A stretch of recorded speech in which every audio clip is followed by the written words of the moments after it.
আমগো পেটে লাত্তি কেন দিব ছাত্ররা? কেন দিব ছাত্ররা আমগো পেটে লাত্তি? এটা বুঝান। আমরা এখন কই যাবো? তারা তো মুরগি গান চাপাইতেছে না, তারা মুরগি গান চাপায় না, তারা এখন ভালো পজিশনে আছে। এর কারণে আজকে রিস্কাওয়ালাদের দাম নাই। আর 5 আগস্ট যখন না পারছে তখন রিস্কাওয়ালা মামারা আসেন, আসেন আমাদের সাথে। হ্যাঁ, আমাদের ছেলে বাড়ি পড়ানোর সামর্থ্য নাই। আজকে 600 টাকা দিয়ে আমি ঘর ভাড়া দিব না, নিজে খামু না, নিজের বাল বাচ্চারা মেধাবী বানামু না, নিজের বাল বাচ্চারা পড়ালেখা শিখামু? আমাদের দুঃখটা কারা বুঝবে? আমরা কই যাবো? হ্যাঁ, আজকে সাজিদ আলম এদিন বলছে শেখ হাসিনার দোসররা অটো গাড়িতে 100 করে টাকা খাইছে। এখন কোন দোসররা খাইতেছে? এখন কারা ক্ষমতায়? কারা খাচ্ছে এই অটোওয়ালা করতে টাকা? কারা যাইতাছে?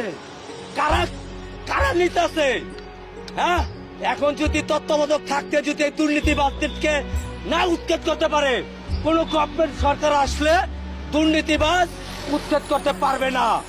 সকাল 6টা বাজে মামা নামছি, এখন কয়টা বাজে বেলা? মাত্র 600 টাকা কামাইছি। সকাল 6টা বাজে আমি নামছি মামা, 3টা রুটি খাইছি, খাইয়া এখনো পর্যন্ত আসছি মামা। কেন এখানে আমি 600 টাকা মারছি মামা? এখন যদি আমি ভাত খাইবার যাই তাহলে নিম্ন 80 টাকা নাই, 70 টাকা নাই মামা। আমি চিন্তা কেন করছি আমি পেটে পাথর বাইন্দা এই 70টা টাকা আমার ঘরে নেওয়ার জন্য? কিন্তু না খেলে তো আপনি মরে যাবে। কি কি করবো মামা? এখন না খাইতে পারলে তো মরে যাবো মামা।